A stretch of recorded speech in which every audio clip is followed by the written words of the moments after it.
রোজা হয়ে যাবে। ওয়াসুইয়িরাতিল জিবালু ফাকানাত সারাবা, আর পাহাড় সমূহকে চালিয়ে দেওয়া হবে, ফলে তা মরীচিকায় পরিণত হয়ে যাবে। তেলাওয়াতকৃত আয়াতের এই হচ্ছে তরজমা।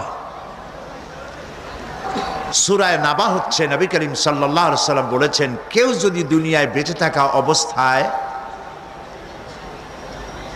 পরকালীন দৃশ্য চোখে দেখতে চায়, সেজন্য সূরা আন-নাবা, সূরা আল-মুরসালাত, সূরা আন-নাজিআত, সূরা আল-ইনফিতার, সূরা আত-তাকবীর, এই সূরাগুলি যেন পড়ে, তাহলে কিয়ামতের দৃশ্য নিজ চোখে অবলোকন করতে পারবে। সুবহানাল্লাহ বলেন।